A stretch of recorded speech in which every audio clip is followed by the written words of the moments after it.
To'rtinchi testga yechim qilishni boshlaymiz demak. To'rtinchi testimizda savollarga e'tibor beramiz. Birinchi savolga e'tibor beramiz. Xo'sh, D1 D2 ga parallel deyilyapti. Mana burchaklar qiymati berilgan, alfani topish so'ralyapti. Mana bu burchak bilan mana bu burchakning yig'indisi 180 bo'lishi kerak. Bu 120 bo'lsa, 160 gradus bo'ladi. Endi mana bu to'liq burchagimiz, mana bu aylana holatdagi to'liq burchak 360 gradusga teng bo'ladi. Alfa plus 60 gradus plus 160 gradusli burchak teng 360 gradus bo'ladigan bo'lsa, alfa mana bu ikkalasining yig'indisi 220, 360 dan 220 ni ayirsak 140 gradusli burchak kelib chiqadi. D javob bo'lar ekan. Xo'sh, ikkinchi savolimizda alfani topish so'ralyapti bu yerda ham.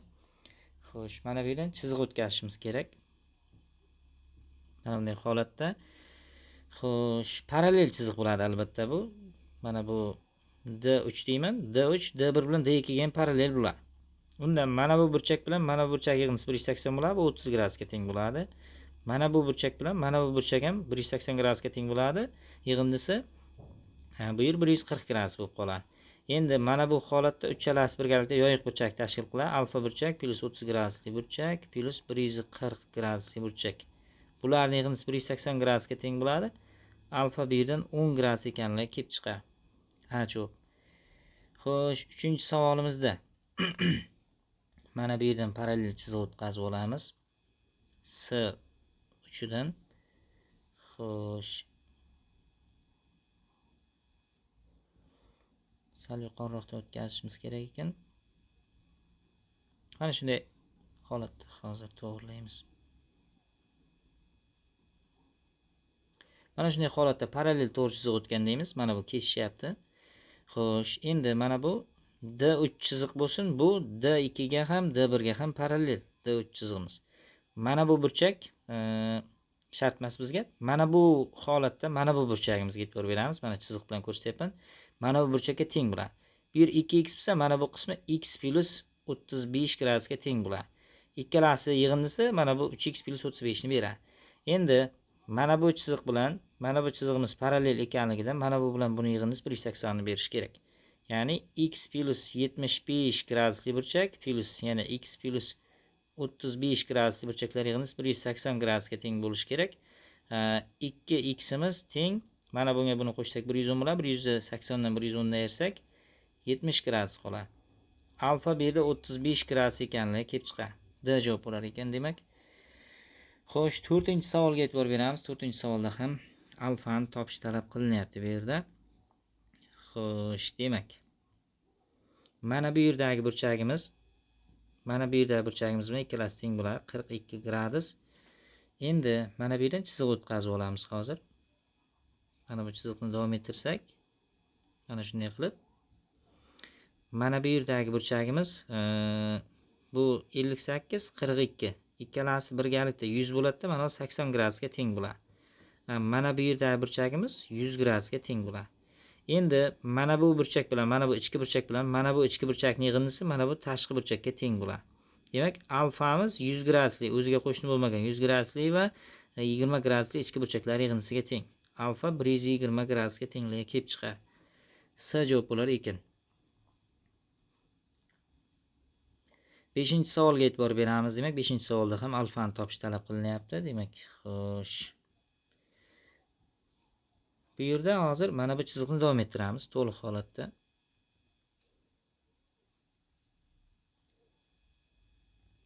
Mana bu chiziqni davom ettiradigan bo'lsak, xo'sh. Mana bu yerdagi burchagimiz 40 gradus bo'ladi. Ikkalasi yoyiq burchak tashkil qiladi. Mana bu ikkalasi 180, bu 40 bo'ladi. Undan mana bu burchagimiz ham 40 gradus ekanligi kelib chiqadi. Chunki D1 D2 ga parallel. Va mana bu burchagimiz ham 40 gradus bo'ladi. Undan mana bu yerdagi burchagimiz ham 40 gradusga teng bo'ladi. Mana bu burchagimiz ham demak 40 gradusga teng bo'ladi. Endi mana bu alfa tashqi burchak, uch burchakda tashqi burchak o'ziga qo'shni bo'lmagan mana bu 20 gradusli burchak va mana bu 40 gradusli burchaklar yig'indisiga teng bo'ladi. Alfa demak teng bo'lar ekan 40 gradusli burchak va 20 gradusli burchaklar yig'indisiga. Demak, bundan alfamiz 60 gradusga tengligi kelib chiqadi. Xo'sh, alfa 60 gradus bo'lib qolyapti bu yerda, lekin bunday alfa 60 degan javob yo'q hozir. Xo'sh, yo'q, mana bu yerda 40 gradus emas ekan. Biroz texnik xatolik ketgan. Bu burchagimiz mana bu burchakka to'liq holatda teng bo'ladi. Bu burchak to'liq holatda 80 gradus. Mana bu burchagimiz ham keyin shunga teng bo'ladi-da, 80 gradusga teng bo'ladi. Endi demak alfamiz ichki burchaklar unga qo'shni bo'lmagan 80 gradusli va 20 gradusli burchaklar yig'indisi teng bo'lib qoladi va u 100 gradusga teng bo'ladi alfamiz. Javob bo'lar ekan. 6-savolda. Xo'sh, mana bu chizig'imizni davom ettirib olishimiz kerak biz. Xo'sh, mana chiziqni davom ettiradigan bo'lsak, mana bu holatda SB'miz, ya'ni BS'miz FE'ga parallel deyilyapti. Ya'ni mana bu chiziq bilan mana bu chiziq parallel degan. Mana bu burchak bilan mana bu burchak teng bo'ladi 60 gradus. Ya'ni AB bilan CD parallel ekanligi aytilyapti. Undan bu ham 60 gradus bo'ladi. SB ya'ni BS bilan FE'miz parallel ekanligidan mana bu ham 60 gradusga teng bo'ladi. Endi mana bu burchak tashqi burchak. Mana bu uch burchakning tashqi burchagi. U tashqi burchak o'ziga qo'shni bo'lmagan mana bu 60 gradusli va mana bu 20 gradusli burchaklar yig'indisi teng bo'ladi. 60 gradusli va 20 gradusli burchaklar yig'indisi, demak bu 80 gradus bo'ladi. Xo'sh, S javob bo'lar ekan. 7-savolga e'tibor beramiz. Xo'sh, demak hozir mana bu yerda mana bunday yo'l tutamiz. Bizdan alfa burchak topish talab qilinyapti. D1 D2 ga parallel, DE'miz EF ga perpendikulyar ekanligi aytilyapti. Burchaklar berilgan. Xo'sh, mana bu chiziqni to'liq davom ettiraman. Mana bunday holatda. Xo'sh, demak mana bu yerdan mana buni o'rtasidan chiziq o'tkazaman. Buni o'rtasiga to'g'ri kelishi kerak shu. Shu burchakka to'g'ri kelishi kerak-da. Endi o'rtasi bo'lmasa ham shu burchakka to'g'ri kelishi kerak. Mana bu burchak to'g'ri burchak bo'laveradi ikkalasi. Chunki mana bu chizig'imiz D1 ga ham D2 ga ham parallel, D3 chizig'imiz.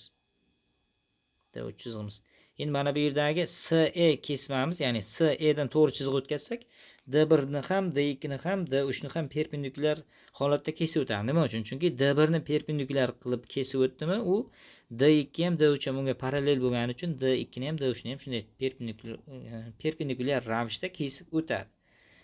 Mana bu yerdagi burchak endi D3 D2 bilan parallel ekanligidan mana bu yerdagi burchak 30 gradus bo'lsa, mana bu yerdagi burchak qismi ham 30 gradus bo'ladi. Endi mana bu qismi 50 gradusga teng bo'lib qoladi. 80 ga to'lishi uchun. Bu 90 gradusli burchak, bu 50 gradus, bu alfa. Endi alfaga 50 gradusni qo'shsak, 90 gradus kelib chiqish kerak uch burchakning ichki burchaklari xossasidan. Demak, bu 40 gradusga tengligiga kelib chiqadi. B javob. Xo'sh, mana bu holatda demak mana bu yerda shunday davom ettirib qo'yamiz. 540 gradusli holati bor edi mana shu xossani. Kimnidir esida bo'lsa, 540 gradusli xossasi bor edi. Mana buni to'liq davom ettiramiz mana bu yerga mana. Mana bu 30 gradus bo'lsa, mana bu yer 180 ga to'ldiruvchisi 150 gradus bo'ladi.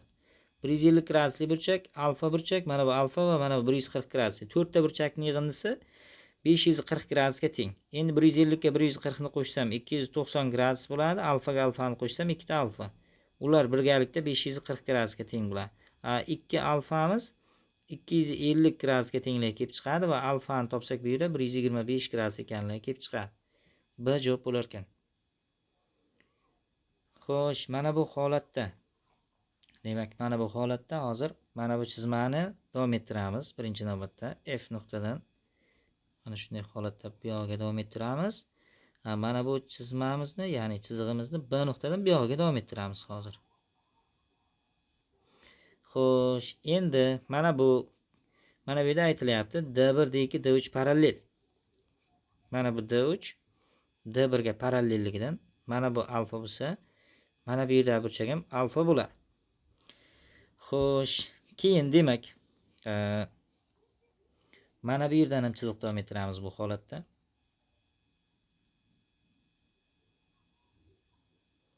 Mana bu chiziqni mana shunday davom ettirib qo'yamiz. Mana bu burchagimiz mana bu burchagimizga teng bo'ladi ikkalasi. Ikkalasi teng bo'ladi. Demak, bunga unday belgi qo'ymaymiz. Mana bu burchak bilan bu burchak teng. Chunki D3imiz D2 ga parallel. 72 gradus bo'ladi. Mana bu 72 gradusli tashqi burchak. Albatta bu yerda. Endi xo'sh. Mana bu burchagimiz bu 72 ga 38 ni qo'shsak, 110 bo'ladi. Mana bu 70 gradus bo'ladi. Endi mana bu har biri teng ekanligi aytilyapti mana bu yerda. Bu ikkalasi 55 gradusdan bo'lib qoladi. Nima uchun? Chunki ular ikkalasi tengligi aytilyapti va 52 ta 55 gradusli burchak va bitta 70 gradusli mana bu 3 ta burchakning yig'indisi yoyiq 180 gradusli burchakni tashkil qiladi. Endi mana bu burchak bilan mana bu burchak vertikal burchak, demak uni qiymati 55 ga teng bo'ladi. Mana bu uchburchakdagi tashqi burchak unga qo'shni bo'lmagan mana bu 55 gradusli burchak va mana bu alfa burchaklar yig'indisiga teng bo'ladi. 72 gradus teng 55 gradus plus alfa teng 17 gradus bo'lar ekan. S javob. Xo'sh, 10-savolimizda ham alfani topish talab qilinyapti bizdan. Xo'sh. Mana bu yerdan chiziq tortaman. Sal yuqoriroqdan tortishga to'g'ri kelar ekan mana. Mana shu holatda deyin, mana bu bilan bu kesishdi deylik mana shu yerda. Va bu mana bu yerdan ko'rsatib qo'ying. D3 chiziq bo'lsin. D1 D2 ga parallel, D3 ham ularga parallel bo'lsin. Undan mana bu burchak bilan mana bu burchak yig'indisi 180 bo'ladi. Bu 120 gradusga teng bo'ladi. Mana bu burchagimiz, mana bu 120, bu 10 bo'lsa 130, mana bu 50 gradusga tenglik kelib chiqadi. Xo'sh, demak, endi mana bu chizig'imizni davom ettirar ekanmiz. Yana mana shu holatda bundayga davom ettirsak va mana bu chizig'imizni bundayga davom ettirsak, mana bu yerga kesishtiradigan bo'lsak, mana bu burchagimiz bilan mana bu burchagimiz teng bo'ladi, alfa. Xo'sh, endi mana bu 100 gradusli tashqi burchagimiz, shu burchakdagi o'ziga qo'shni bo'lgan alfa va mana bu 50 gradusli burchaklar yig'indisiga teng bo'ladi. 100 gradus teng bo'ladi. Alfa plus 50 gradusga alfa bu yerdan 50 gradusga tengligi kelib chiqadi. Asosan e'tibor bersak, bu yerda tashqi burchak xossasi qo'l kelyapti. Endi mana shundan ko'p foydalanyapsiz. Mana shunga ham e'tibor berasizlar. Xo'sh, 11-savolda demak alfani topish so'ralyapti. Bu yerda ham 3 ta chiziq, ya'ni D1, D2, D3 lar parallel ekan. Xo'sh, mana bu yerdan chiziq tortaman hozir. D4 deymanda 4-chiziqni tortaman. Ularga parallel bo'lgan. Xo'sh, biroz yuqoriroqdan olish kerak. Mana shu holatda deyin mana. D4 chizig'imiz endi biroz qiyshiq bo'ldi, mayli, hech qisi yo'q. Parallel deb tushunamiz buni. D4 chizig'imiz bularga parallel. D4. Mana bu 100 gradus bo'lsa, bu 80 bo'ladi. Ikkalasining yig'indisi 180 berish kerak. Bu 120 gradus bo'lsa, mana bu yer 60 gradus bo'ladi. 80 ga 60 ni qo'shsak 140 bo'ladi. Endi 180 ga to'lish uchun mana bu 40 bo'lish kerak. Va ikkalasi bir-biriga teng deyapti. Har biri 20 gradusdan bo'lish kerak. Bu ham 20 gradus.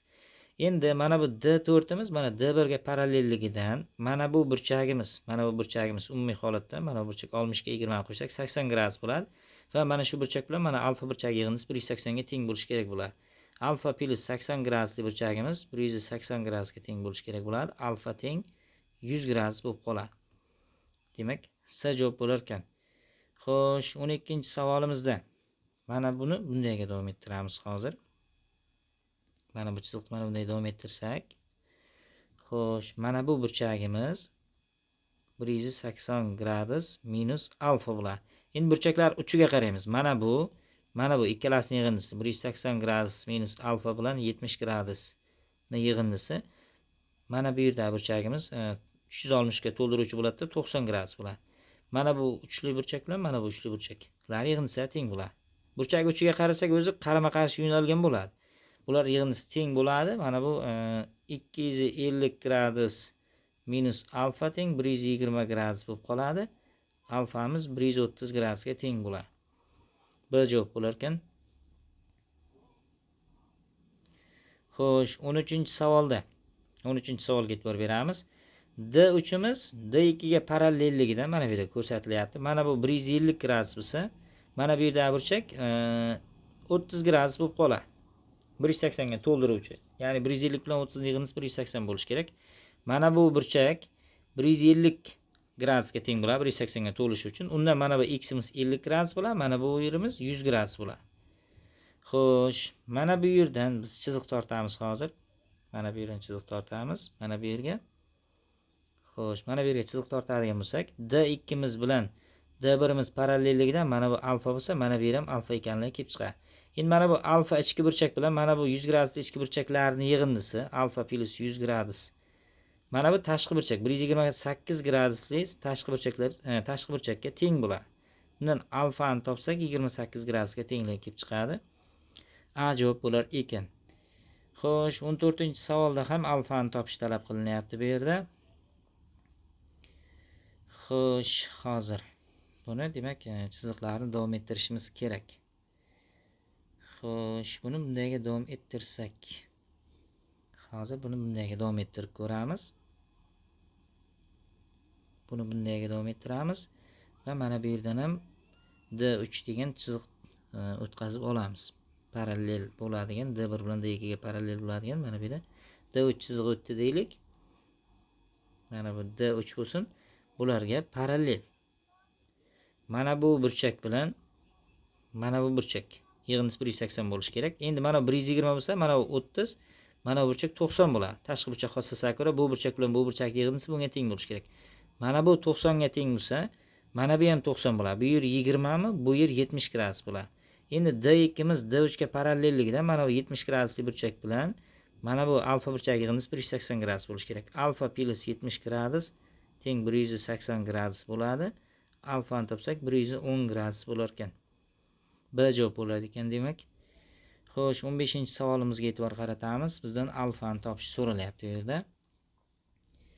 Xo'sh, mana bu burchagimiz 20 gradus bo'ladi. Bu burchagimiz ham 20 gradus bo'ladi. Ikkalasi teng ekan. Nima uchun 20 bo'ldi? Chunki mana bu 70 gradus, bu 20 gradus. Ikkalasi yig'indisi 90 ni berish kerak. Mana bu chunki to'g'ri burchak. Uch burchak, ichki burchaklari yig'indisi xossasiga ko'ra bo'lyapti bu albatta. Demak, mana bu yerdan chiziq tortaman mana bu yerga. Xo'sh, mana bu 50 gradus bo'lgandan keyin mana bu D1 D2 ga parallelligidan mana bu yerda burchak ham 50 gradus bo'ladi. Xo'p, bu 50 gradusli burchak, mana bu burchak umumiy holatda demak 40 gradusli burchak. Mana bu ichki burchak bilan bu ichki burchakning yig'indisi, ya'ni 40 gradusli va 50 gradusli ichki burchaklar yig'indisi mana bu tashqi burchakka teng bo'ladi. Ya'ni mana shu tashqi burchak o'ziga qo'shni bo'lmagan. Mana bu qo'shnisi o'zi. Lekin aytilyapti bu tashqi burchagimiz o'ziga qo'shni bo'lmagan mana bu ichki burchak bilan mana bu ichki burchaklar yig'indisi teng bo'ladi. Ya'ni har bir tashqi burchak uchun o'ziga qo'shni bo'lmagan ikkita ichki burchak bo'ladi. O'sha tashqi burchak o'sha o'ziga qo'shni bo'lmagan ikkita ichki burchaklar yig'indisi teng bo'ladi. Demak, bundan alfamiz 90 gradusga tenglik kelib chiqyapti. Xo'sh, A javob bo'lar ekan. Mana bu yerda ham alfani topish so'ralyapti. Xo'sh, mana bu beta deylik, bu ham beta bo'ladi. Ikkalasi tenglik ko'rsatilyapti mana bu yerda. Mana bu gamma bo'lsa, bu ham gamma bo'ladi. Bular ham tenglik ko'rsatilyapti bu yerda. Mana bu uchburchak ichki burchaklar yig'indisi xossasiga ko'ra beta plus gammamiz 120 gradus ekanligi kelib chiqadi. Endi mana bu burchagimiz bilan mana bu D1imiz D2 ga parallelligidan mana bu burchak bilan mana bu to'liq mana bu burchak teng bo'ladi. Ya'ni betamiz ikkita gammaga tenglik kelib chiqadi. Mana bu yerga ikkita gammani qo'shsak, ikkita gammaga bitta gamma 120 gradusli burchak bo'ladi. Gammani o'zi 40 gradusga tenglik kelib chiqadi. Endi mana bu ham ikkita gammaga teng, bu ham ikkita gammaga teng. Alfa plus ikkita gamma, ya'ni 4 ta gammani yig'indisi mana bu yoyiq burchakni 180 gradusli yoyiq burchak tashkil qiladi. Alfa plus 4 ta gammamiz 160 gradusga teng bo'ladi. Teng 180 gradus bo'ladigan bo'lsa, alfamiz 20 gradusga tenglik kelib chiqadi. Demak, alfa 20 gradusga teng bo'lar ekan. Mana shu yechimlarimizga qilayotgan yechimlarimizga tushunmasangiz yoki qaysidir holatda mana bu turkchaga tushunmay qolsangiz, izohlarda yozsangiz bemalol javob qaytarishga harakat qilamiz imkoniyat darajasida.